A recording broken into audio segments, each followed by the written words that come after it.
আসসালামু আলাইকুম সুপ্রিয় দর্শকবৃন্দ।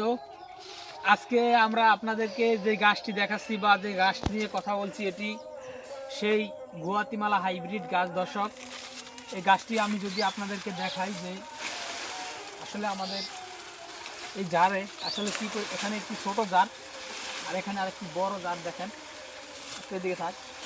তো দর্শক, এখানে এই জারটি মোটামুটি একটি গরুর জন্য কিন্তু যথেষ্ট হবে, যে ঘাস এখানে হয়েছে। দেখেন, এই গুয়াতিমালা ঘাস আপনার পাতা অনেক বেশি হয়। আপনারা হয়তো অনেকের মুখে শুনেছেন যে পাতাগুলি অনেক মোটা চ্যাপটা বা চওড়া, পাশাপাশি এই ঘাসগুলো কিন্তু উচ্চতায় 15 থেকে 18 ফিট লম্বা হয়। এখানেও মোটামুটি 12 থেকে 15 ফিটের মতো লম্বা হয়ে গিয়েছে।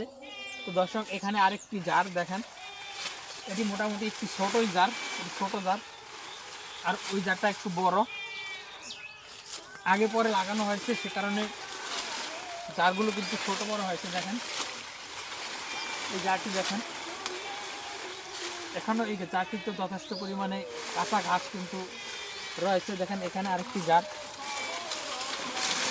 এই জারটিতে অনেক ঘাস হয়েছে। তো দর্শক, এই গুয়াতিমালা ঘাস এগুলো আমরা দীর্ঘদিন রেখে দিয়েছি কাটিংয়ের জন্য।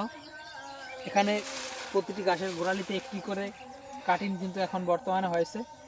তো আমরা এই গাছগুলো কেটে বর্তমানে কাটিং বিভিন্ন কাস্টমারদেরকে অর্থাৎ বিভিন্ন খামারিদেরকে দিচ্ছি। তো দর্শক, আপনি যদি এই গাছের কাটিং সংগ্রহ করতে চান তাহলে অবশ্যই আমাদের স্ক্রিনে দেওয়া নম্বরে আমাদের সাথে যোগাযোগ করবেন।